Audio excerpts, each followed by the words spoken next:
Hello guys, welcome to my new blog. ये मेरा पहला दिन है ब्लॉग का और आज हम आए हैं मामा घर। और ये हमारी दीदी है, देखो फोन पे कैसे भिड़ी है।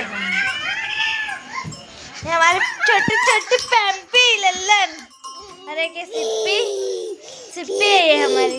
अरे लल्लन है, पापू बोलती है। ये हमारी बड़ी मम्मी, ये मेरे मामा मामी,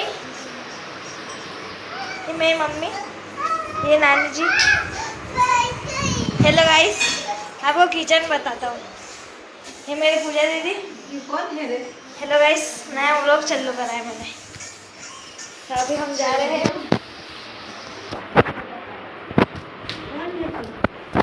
नया व्लॉग चालू करा। ये हमारा खेत का रोड है। ये हमारी लल्लन है पहली। ये हम मेरी मौसी है और उधर मौसा जी है। बाय। कुछ बोल।